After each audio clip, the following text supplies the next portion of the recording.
Please subscribe my channel. Oh god, ये बिल्ला मौका देखकर मेरा शिकार क्यों करता है? गीत अपने मन में बोल अभय से खुद को छुड़ने की कोशिश करती है। अभय की पकड़ और भी टाइट गीत के होंठों और कमर पे हो जाती है। अभय एक झटके में गीत को उठाकर अपनी गोदी में बिठा लेता है। गीत के होठों को छोड़ अभय गीत की आंखों में देखकर अपनी एक आंख को विंक कर देता है। गीत अपना मुंह खोल आंखें बड़ी बड़ी कर उसे देखने लगती है। अभय बिना मौका गवाए उसके होठों पर फिर से होठ रख देता है। अभय पूरे पैशन के साथ उसे किस कर रहा था और गीत पूरी शिद्दत से खुद छुड़ाने के लिए अभय पर मुके बरसा रही थी। लेकिन उसकी कोई भी चाल उसे अभय से छुड़ा नहीं पा रही थी। गीत पूरी ताकत से एक मुक्का अभय के पेट में जड़ देती है। आओ आह, अभय के मुंह से चीख निकल निकल जाती है और उसकी पकड़ गीत पर से ढीली हो जाती है। गीत जल्दी से अभय के ऊपर से हटकर उसके साइड पर बैठ जाती है। गीत अपने मुके को किस करके बोली, मेरे मुके से अच्छे अच्छों की आवाज में वापस आ जाती है। अभय उसे हैरानी से देखता रह जाता है, लेकिन उसे अंदर ही अंदर मजा बहुत आ रहा था, क्योंकि उसने गीत से सुबह उसे इग्नोर करने का बदला ले लिया था। दूसरी तरफ सैम अपने ऑफिस में अपने पी.ए पर चीख रहा था, मुझे नहीं पता तुम कैसे करोगे, but I won't her now, you understand, now you can leave, Sam झल्ला कर बोला। सर सर, आप जैसा चाहते हैं वैसा ही होगा, बोलकर जैसे ही समर जाने लगता है, सैम उसे रोक कर बोला, तुम्हें पता है ना उसे लाकर कहाँ रखना है? जी सर, आपके घर पे आऊंगा, समर ने कहा। बेवकूफ, वो क्या कोई मेरी मेहमान है या मेरी होने वाली पत्नी है जो तुम उसे उठाकर मेरे घर लेकर आओगे? उसे मेरे बनाए हुए नर्क में लेकर आना, सैम अपने दांत पीस कर बोला। नरक का नाम सुनकर समर की आंखें फटी की फटी रह जाती है और मन ही मन उसे लड़की के लिए प्रार्थना करने लगता है जिसको सैम पाना चाह रहा था। और गॉड, पता नहीं किस बेचारी की किस्मत खराब है जो इस राक्षस की नजरों में चढ़ गई। बस भगवान उसकी हेल्प करना। अगर तुम यहाँ से अभी के अभी नहीं गए ना तो मैं तुम्हारी बहन को उठवा लूंगा, उस लड़की की सजा मैं तुम्हारी बहन को दूंगा, समझे तुम? सैम चीख कर बोला। जी सर, बोलकर समर वहां से चला जाता है। अरे कोई भी हो, मुझे क्या मतलब, बोलकर समर बाहर चला जाता है। समर को सैम के छोटे भाई से उसकी लड़की की फोटो तो मिल गई थी। टास्क था तो ये कि उस लड़की को इतनी सिक्योरिटी से बाहर कैसे निकाला जाए। अभय और गीत घर पहुंच चुके थे। सिया का मुंह अभी भी फूला हुआ था। सिया को पता नहीं क्या सूझी, उसने गीत का हाथ पकड़ लिया और अपनी तरफ खींच लिया और अपने कमरे में ले गई। अभय तो बस देखता रह गया। थोड़ी देर बाद दोनों फ्रेश होकर बाहर आ गई। शाम का वक्त हो चला था, बाहर मौसम भी बारिश जैसा हो गया था, साथ में ठंडी हवा बह रही थी को किसी के भी मन को सुकून देने के लिए काफी थी। गीत, आज मौसम बहुत अच्छा हो रहा है, कहीं बाहर घूमने चले? सिया बाहर चल रही ठंडी हवा को महसूस कर बोली। उन दोनों के बीच में अभय भी कूद कर आ जाता है। अपने चेस्ट पर दोनों हाथ रहे उनके साथ चलने का इशारा करता है। अभय ने रेड टी शर्ट्स और शॉर्ट्स पहने हुए थे। सिया अभय को इग्नोर कर बोली, गीत तुम्हें इससे शादी करने की कोई जरूरत नहीं है, मैं तुम्हारे लिए इससे अच्छा हस्बैंड ढूंढ कर लाऊंगी।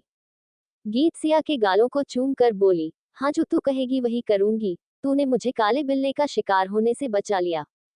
दोनों एक दूसरे की बातें सुनकर हंस देती है, तो वही अभय सिया को खा जाने वाली नजरों से घूर रहा होता है। अभय चुपचाप सिया के पीछे से निकलता है और जोर से उसके बाल पकड़कर खींच देते हैं। आहा आहा हा, दुष्ट बिल्ले, रुको, तुम्हें छोड़ूंगी नहीं, बोलकर सिया अभय के पीछे अपना मुक्का बनाकर दौड़ती है। सामने से मिस्टर बाजवा आ रहे थे तो अभय उनको देखकर रुक जाता है। पापा, अभय बड़े प्यार से बोला। बेटा, बोलकर मिस्टर बाजवा अभय के सिर पर हाथ फेर कर अंदर चले जाते हैं।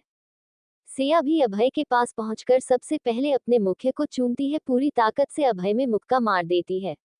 मुक्का लगने पर एक बहुत तेज चटकने की आवाज आती है। आई मिम्मी, उननू, क्या खाता है ये लड़का, बोलकर लिया अपने हाथ को सहलाने लगती है और उसमें बार बार फूंक मारने लगती है। अभय जल्दी से सिया के हाथ को अपने हाथ में लेकर प्यार से सहलाने लगता है, उसके सहलाने से सिया के हाथ में आराम पड़ता है। गुड बॉय, सिया बड़े प्यार से बोली। आउच, आहे है, सिया की चीख निकल जाती है, क्योंकि अभय ने सिया के हाथ को कसकर दबा दिया था। सिया के हाथ लाल हो गया था, उसका दिल उसके हाथ में आकर धक धक कर रहा था। मिस्टर बाजवा फ्रेश होकर कंफर्टेबल कपड़ों में आ गए थे।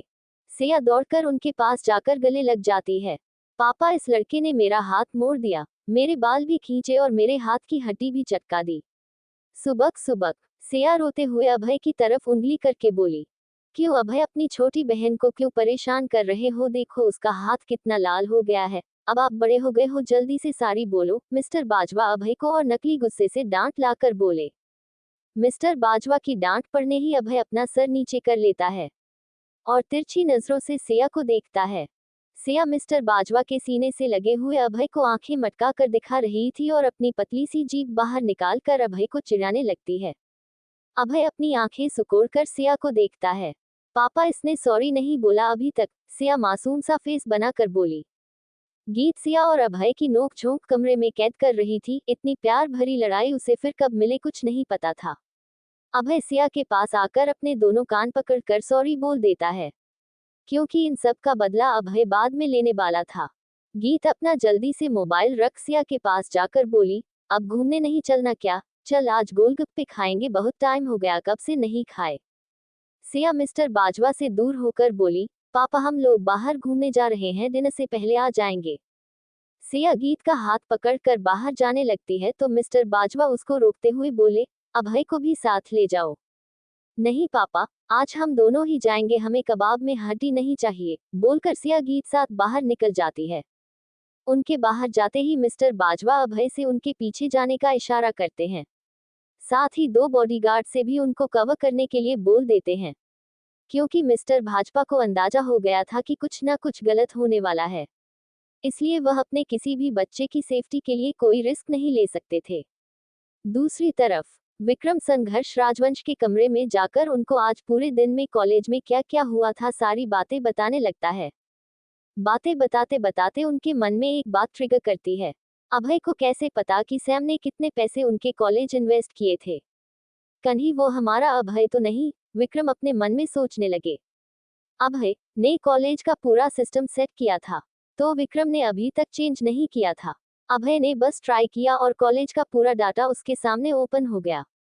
अभय बचपन से ही जीनियस था, उसका आईक्यू लेवल नॉर्मल इंसान से काफी हाई था, इसलिए अभय की एजुकेशन छोटी सी उम्र में ही बहुत ज्यादा थी। विक्रम को गहरी सोच में डूबा देख संघर्ष राजवंश विक्रम को हिलाकर बोले, क्या हुआ बरखुरदार, तुम्हारी अभय की बातें खत्म हो गई या अभी भी बाकी है? बातें करते करते उसके ख्यालों में तो नहीं खो गए? पापा, मुझे लगता है कि वो हमारा ही। विक्रम इसके आगे कुछ बोलते सोनाली अपने सर पर पल्लू रखकर मुस्कुराते हुए अंदर आती है।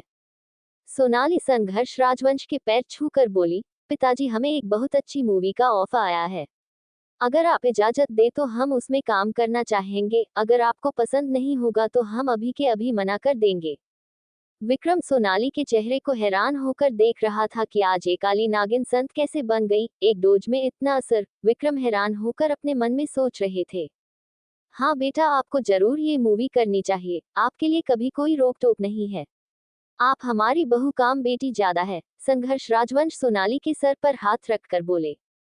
ठीक है पापा, मैं अभी डायरेक्टर को फोन कर कंट्रैक्ट तैयार करने के लिए बोल देती हूँ, बोलकर सोनाली कमरे से बाहर चली जाती है। सोनाली के बाहर आते ही राजवर्धन सोनाली से बोला, तुम हमेशा ही अपने मन की करती हो, अगर यहाँ पिताजी मन भी कर देते तो तुम फिर भी इस मूवी में काम करती, तो तुमने ये पूछने की फॉर्मेलिटी क्यों की?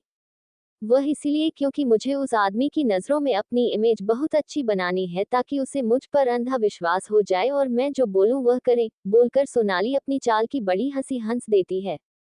सोनाली की बात सुनकर राजवर्धन अपने दोनों हाथ जोड़कर सर को सोनाली के आगे झुका लेता है। दूसरी तरफ सिया और गीत एक दूसरे के हाथों में हाथ डालकर टहल रही थी। अब हल्की हल्की अब बौछार शुरू हो गई थी, इससे गीत और सिया का मन और भी ज्यादा खुश हो जाता है। वह दोनों अपने पॉश एरिया से बाहर लोकल मार्केट में आ चुकी थी, जहां सिर्फ छोटी छोटी खाने पीने की इंस्टॉल लगी हुई थी और कुछ सब्जियों की दुकान, इसके अलावा वहां और कोई शॉप नहीं थी क्योंकि वहां अलाव ही नहीं था। सिया को एक ढकेल पर भुट्टे बनता हुआ दिखाई दे जाता है। सिया गीत का हाथ पकड़कर उसे खींचकर वहां तक ले जाती है और अपने और सिया के लिए 2 भुट्टे के लिए बोल देती है। अभय भी उन दोनों के पीछे कुछ डिस्टेंस बनाकर चल रहा था, उनकी हर बात और मूवमेंट को नोटिस कर रहा था और खुश हो रहा था। जो काम उसने अपनी पूरी लाइफ में नहीं किया था वो आज कर रहा था, और वो था लड़कियों का पीछा करना। वहां खड़े एक आदमी की आंखों में गीत और सिया को देखकर चमक आ जाती है। उसे जिसकी तलाश थी, जिसे ढूंढना इम्पॉसिबल था, वो उसके सामने था। वह आदमी अपने आदमियों को अलर्ट होने के लिए बोल देता है। सिया और गीत को बॉडीगार्ड आकर घेर कर खड़े हो जाते हैं और ऐसा बिहेव करते हैं जैसे भुट्टा खाने ही आए हो। अभय तो बस गीत की मुस्कान में खोया, बस उसे ही घूरे जा रहा था। अचानक उसकी आंखों के आगे सब कुछ बिखर गया। कुछ लोग आकर गीत के सर पर गन रख उसे खींचकर वैन में बिठाकर ले जाते हैं। सिया वैन के साथ कुछ दूर तक घिसट कर चली जाती है क्योंकि उसने गीत हाथ बहुत कसकर पकड़ा हुआ था और वो गीत का हाथ छोड़ने को तैयार नहीं थी। ये सब इतनी जल्दी होता है कि बॉडीगार्ड को भी कुछ भी करने का टाइम नहीं मिल पाता है।